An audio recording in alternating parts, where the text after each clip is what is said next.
I'm Alexander Hefner, your host on The Open Mind. A founding organizer for the Women's March, my guest today is Sophie Ellman-Golan. Now she helps lead Never Again Action, a mass mobilization of Jews who are organizing to shut down ICE and hold the political establishment accountable for enabling both the deportation machine that has separated immigrant families across the U.S. for decades and the current crisis at the border.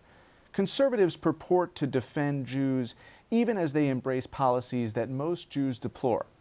And infuriating and intolerable is how Ellman-Golan describes this climate and the resurgence of white nationalism and anti-Semitism, in part fueled by President Trump's own politics.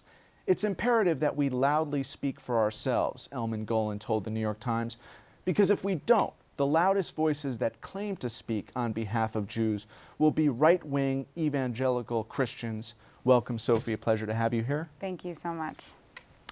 Is it not that false equivalency in the dynamic between how we think of attacks on Jews from the right and left that is really troubling today? Absolutely. I would say the first troubling thing is this rise of white nationalism and anti-Semitism and the ways that both have been completely embraced by the Republican Party overall. But I agree that the discourse we see around anti-Semitism is particularly troubling because of a false equivalence between violent acts of anti-Semitism, violence that comes from manifestos that are written about Jews trying to replace a white population, versus an anti-Semitic cartoon or a comment that has to do with a criticism of the state of Israel or tweeting Tupac lyrics. And we just have to be able to say that these things are not the same. We have to be able to say that inciting murder is not the same as tweeting Tupac lyrics. How do you differentiate between the comments of someone like Congressman King of Iowa and Congresswoman Omar? I would say that probably the primary difference is that Steve King is pretty adjacent to Nazis, and that Representative Ilhan Omar is not. Steve King has gone on trips to meet with people who helped found or are inheritors of publications that were founded by Nazis. He has come pretty close to saying the 14 words, which are, of course, the 14 words of white supremacists that talk about securing a future for white children, etc. This is a man who is not in a state that was ever part of the Confederacy. It has a Confederate flag on his desk. It's pretty clear what he stands for. So I think one of the primary distinctions is that for Steve King, white nationalism above all is what he stands for and what he promotes. Anti-Semitism is a facet of that. I think that for Representative Omar, who is undeniably a progressive champion right now, she has criticism of Israel. I think that she said things that she probably could have phrased differently. I think that we can argue until the cows come home about whether something was or was not anti-Semitic. It's important to note that while if a large percentage of the Jewish community felt troubled by it, that's worth mentioning, which is why she apologized. Steve King has never, ever done that, and refuses to take accountability and instead continues to spout off absurd, offensive things, even the most recent being that we wouldn't have a population today or Western civilization were it not for rape. So, there's no end to kind of the limits of his patriarchy and white nationalism and anti-Semitism. I think with Representative Omar, we're also witnessing that attacks on her come not just from people who are genuinely concerned about anti-Semitism, but by and large from people who are deeply concerned about the fact that a black Muslim woman who wears a hijab is in Congress and dares to be any of those things at once. I think qualitatively, you answered it in the way that our audience can understand. There has been this disconnect, and it's growing, between the community that's very small in this country of Jews who put Israel's security first and the larger majority of American Jews who put American Jews' security first. And why, in the aftermath of Trump's election, those Republicans were not outraged about the desecrations, the increase in hate crime against the Jewish community. I don't think Jews, the majority of Jews, are responsive to President Trump's attempt in what I thought was his most anti-Semitic day yet to call Jews who don't support him disloyal. Yeah, I mean, polling shows pretty clearly that Israel is not even close to the top issue that American Jews vote on. J Street did some great polling about 2018 Jewish voters, and I think it was something like 4% said that Israel was a priority for them. Predominantly, it's been healthcare and the economy, and lately gun violence is up there pretty high too. So these are the issues that Jews, shockingly, like Americans, because we are, care about and are voting about and are taking action on. And of course, also on immigrant justice, which we've been seeing recently with the rise of Jews against ICE. So I'd say all of that to say just that I think it's a fundamental misunderstanding of the Jewish community to even think that that is a priority. That Israel is a priority for us. It's also anti-Semitic to constantly assume that Jews care the most about Israel. That stems from, of course, deep anti-Semitic tropes about Jewish loyalty, about this idea of a global Jewish cabal that cares more about another country than the country they reside in. You are really drawing the public's attention to a crisis in these detention centers. And because, again, we have to be intellectually honest, I want to start by asking you about the conditions. Some, including Representative Ocasio-Cortez, have compared the detention centers to concentration camps. I would say myself and the many amazing folks who are leading Never Again action, from folks like Serena Adlerstein and Alyssa Rubin and Ben Dornberg and many others who are really at the helm of that work as well. We've been taking action because we simply see that the conditions are concentration camps. Representative Ocasio-Cortez was not the first person to say that. Many people said it beforehand. I think we saw her political opponents jump on that, use Jews as an excuse to take her down, and express more outrage about the word she used to describe a blatant human rights abuse than they've ever expressed for the actual human rights abuse. So when we're talking about what's happening on the ground, and I want to also say that immigrant rights groups have been doing this organizing for a long time. Movimiento Cosecha has been doing this organizing since the Obama administration, where they stepped up and spoke out against the 3 million deportations we saw during that era as well. But what's happening right now is pretty blatantly people deprived of food, deprived of water, deprived of healthcare, deprived of sanitary products. I mean, just the blatant abuse from sexual violence to emotional and physical abuse is beyond belief. And the fact that there are people who would rather argue about what words we use instead of argue about how we can abolish these atrocities is shocking to me.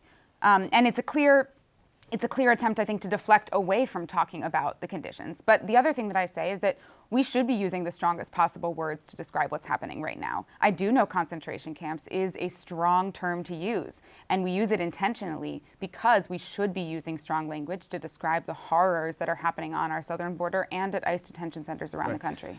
I think that morally, emotionally, and physically, there is the precipice of exterminating people's souls more than human bodies at this point. But internment camp is an analogy that I think may be more approachable to people who remember how we treated the Japanese or Japanese Americans. So you have a politics and a public policy that is completely at odds with your hope to free or enfranchise ultimately a population of the people who've lived here, worked here with their families and communities, and have been detained and deported. I mean, we're talking about, I think, two subsets: the current crisis on the border, escaping violence or economic hardship from Central Latin American countries, and then we're talking about the historically problematic immigration law, where there are people who've been here for 20 years, 10 years, 5 years, who've demonstrated their contributions to this country, and we want to disown them. The perfect answer to that is actually the policy that Cosecha is pushing for, which is they call the Dignity Plan, or Dignity 2020.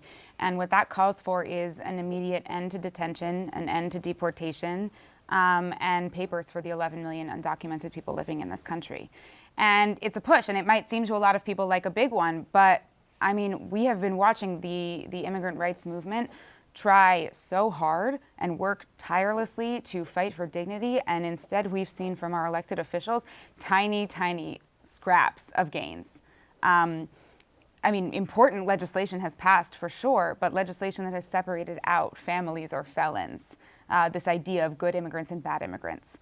So we need to be asking and demanding that people, and our legislators in particular, but also all of this country, recognize the humanity of all people, regardless of whether or not they are good or bad or fit into good or bad stereotypes. You even acknowledge that that plan is radical in some sense, but it's departing from what has been common law in this country for some time.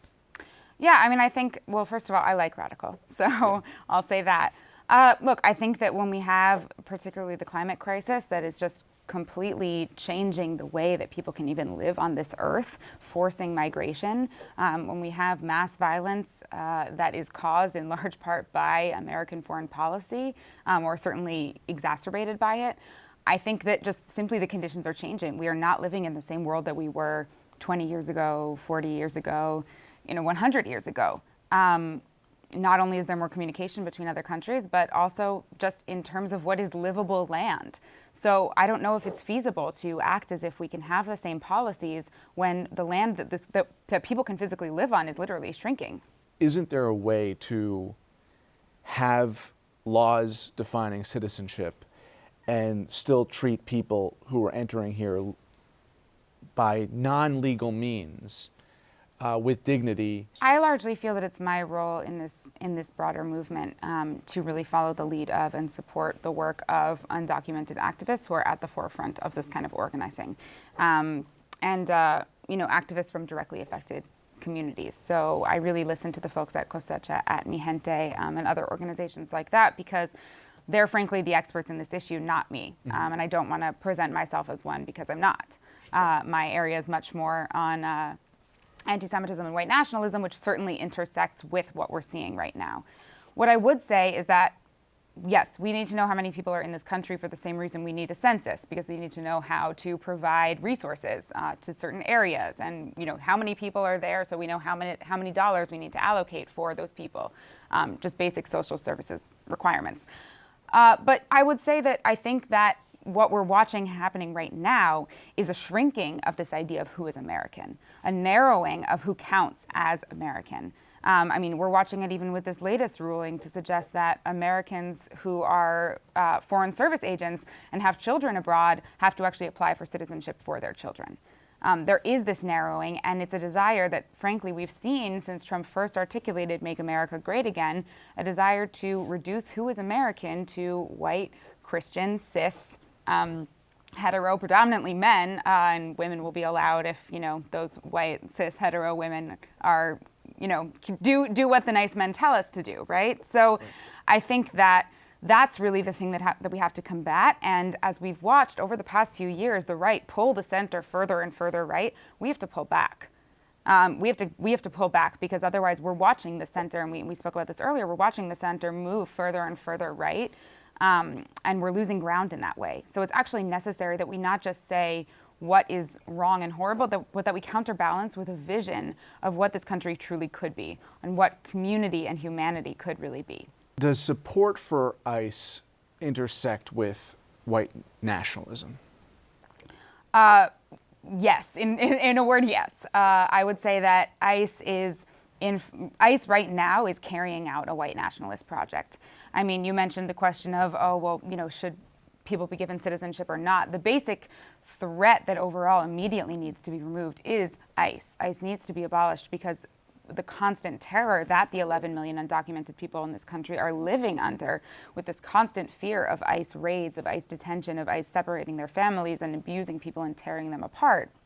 So I would say that ICE is absolutely carrying out a white nationalist project. And we've seen this in part also because we've seen Latinx citizens of this country who've actually been detained by ICE.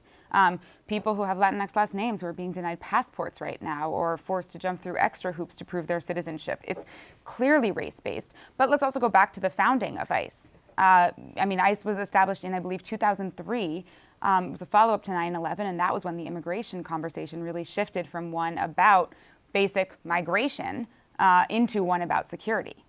Right. And that's what, and to the viewing of immigrants as constant security threats. Not that that's the first time that happened in American history. We've seen that over and over and over again. But in this recent iteration, that's what ICE is designed to do. When you have such pernicious rhetoric emanating from the office that oversees ICE, and you see examples of ICE officers who are justifying their behavior by virtue of Trumpian rhetoric, then the description you offer of a white nationalist project, I mean, it's a slippery slope. And I see you find the current conditions intolerable, and you see them as potentially leading to extremism. The end goal of white nationalism, or perhaps the end result of white nationalism, is inevitably mass slaughter and mass violence, or mass expulsion, right? Because the idea of a white ethno-state requires that people who don't fit within those parameters are not there. And how are we going to be gone? We're either going to be forcibly expelled or we're going to be slaughtered. And I truly don't mean to fearmonger, because I think that that's not productive either, but I'm just talking about the logical conclusion of what we're seeing from both a policy standpoint and from the rise of far-right movements that are cozying up closer and closer to elected officials.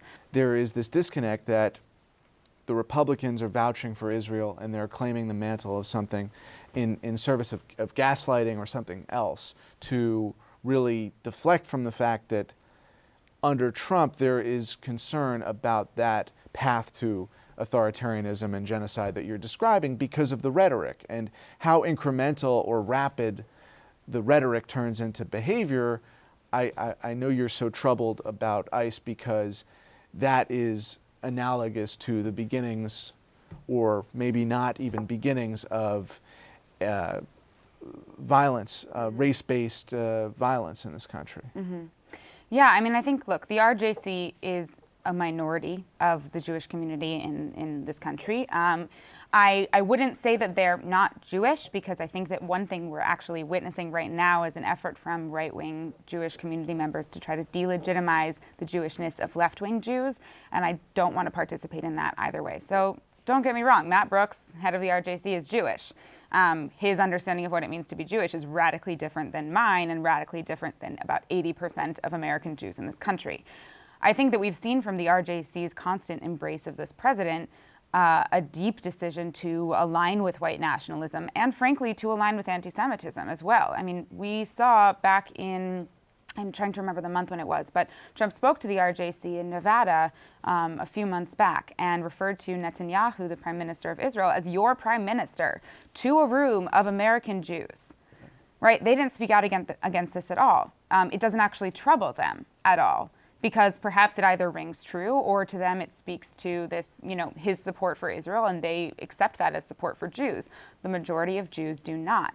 But the other thing that I would say is that not only is this sort of this conflation of support for Jews with support for American Jews with support for Israel anti-Semitic, because that leads and opens up space to act also as if somehow American Jews are then responsible for every act of the state of Israel, regardless of how much we actively agitate against what that state is doing. But the other thing that I would say is that right-wing support for the current Israeli government is in line with right-wing support for this current government and for this current president, because we're witnessing a rise of global authoritarianism and ethno-nationalism from the nation-state law that passed in Israel, from the white nationalism we're seeing in this country, from the violence we're seeing in India, from laws that are being passed around how animals can be slaughtered in Hungary. This is a consistent trend that we're seeing across the globe, and it's not surprising that the supporters of some of these leaders support the other leaders. In fact, populism is what you do. It's mobilize on the ground and talk about your fellow human beings and their plight and their concerns. So as a final question here, how has your mobilization, the protests that you've led and driven outside of ICE facilities, how can that lead to bettering the conditions there? Have there been results that you're pleased with? And the longer term vision here is only a new president can disband ICE or can radically change ICE. How do you hope that your mobilization now, in the event that there is a Democratic president in 2021, how can your mobilization lead to further action? But what's it doing right now, and what can it do in the future? So what Never Again Action is doing right now is what we as Jews wish that non-Jews in Germany had done in 1938, 1939 and onward, which is essentially to do everything we can to stop this deportation and detention machine. So that does mean holding these direct actions, nonviolent direct actions outside of ICE immigrant prisons. That means disrupting the ability of DHS officers and agents to go to work and continue engaging in basic human rights abuses every day. And I would say that it definitely is working because we've seen a response. Not only did we see that we shut down the DHS headquarters in DC for about half a day, they went into a total lockdown because of an action we held there about a month or so ago. And recently, a letter from the CEO of the GEO Group, which is a private prison company, one of the largest, that runs a lot of immigrant prisons. A leaked letter was revealed that showed that they were also responding to and clearly alarmed by the actions of Never Again Action and alarmed by Jews against ICE who are taking action. Very interestingly, in that letter that came out, that I believe the Ken Klippenstein from the Young Turks revealed and leaked, is that they don't reference, I believe, Jews against ICE as Jewish. They just talk about us as protesters. And instead they note that mainstream Jewish organizations disagreed with the term concentration camps. So again, attempting to actually delegitimize our Jewishness because that somehow clearly poses a threat to them. The idea of Jews against ICE is not the look that they want. And so they're trying to downplay it. And I'd say that's also effective. And I would say at a minimum, your hope would be that a new president would distance himself or herself from the ongoing reality here of the monetization of these facilities. I mean, the fact that folks are making money on inhumane conditions of detention facilities. I would say, I would say a short-term plan is abolishing ICE, and a longer-term plan involves, again, I think papers for people who are living in this country. But I think an end to these detention centers and an end to deportations is absolutely necessary. If you first deal with this deplorable idea of wretchedly monetizing prison camps for people who, you know, if you want to believe in legal and illegal immigration, they may not belong here, but they don't deserve to inhumane conditions in the first place. But people are probably going to leave this asking, what do you replace ICE with? So what would be your vision for what to replace ICE with? Well, ICE only serves to round up immigrants who are living not on the border. ICE does not function on the border. So ICE truly only exists to round people up in states that are not necessarily border states, or states, I believe, or locations that are not within 100 miles of the border, I think. So basically, current criminal justice can adequately deal with people who may be here illegally or who are here illegally and who've committed crimes. I mean, because that's the central concern of people who don't want to admit people and want to reserve the right to deport people who have committed crimes. I mean, I would say, first of all, I would say that the current criminal justice system does not work either, and we've seen that. It's fundamentally unjust. But I would also say that this entire idea of sort of the criminal, dangerous immigrant is completely inflated, just even if you look at the numbers of who engages in violent crime in this country.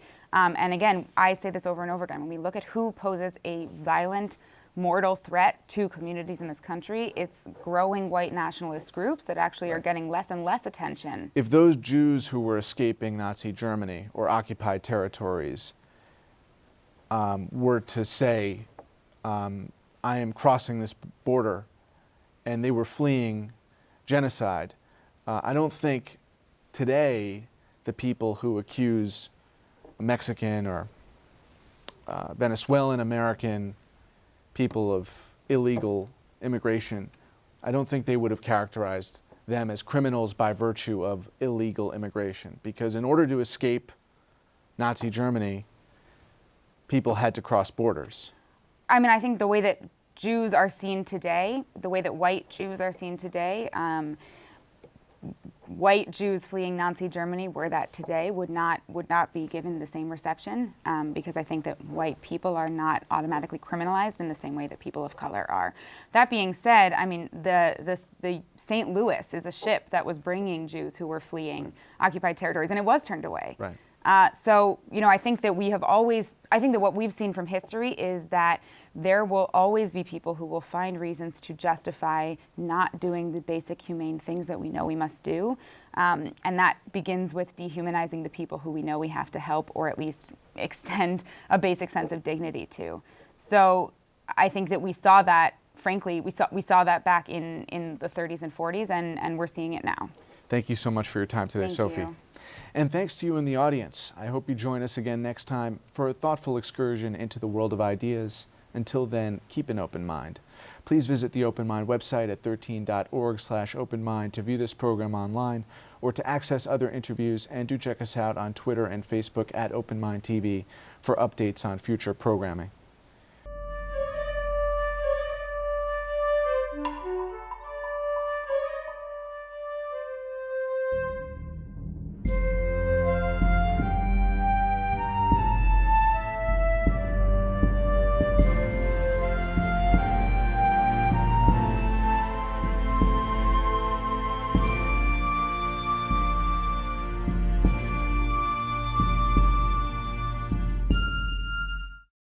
Continuing production of The Open Mind has been made possible by grants from Ann Olnick, Joan Gans Cooney, Lawrence B. Benenson, the Engelson Family Foundation, Alfred P. Sloan Foundation, the John S. and James L. Knight Foundation, William and Flora Hewlett Foundation, Joanne and Kenneth Wellner Foundation, and from the corporate community, Mutual of America.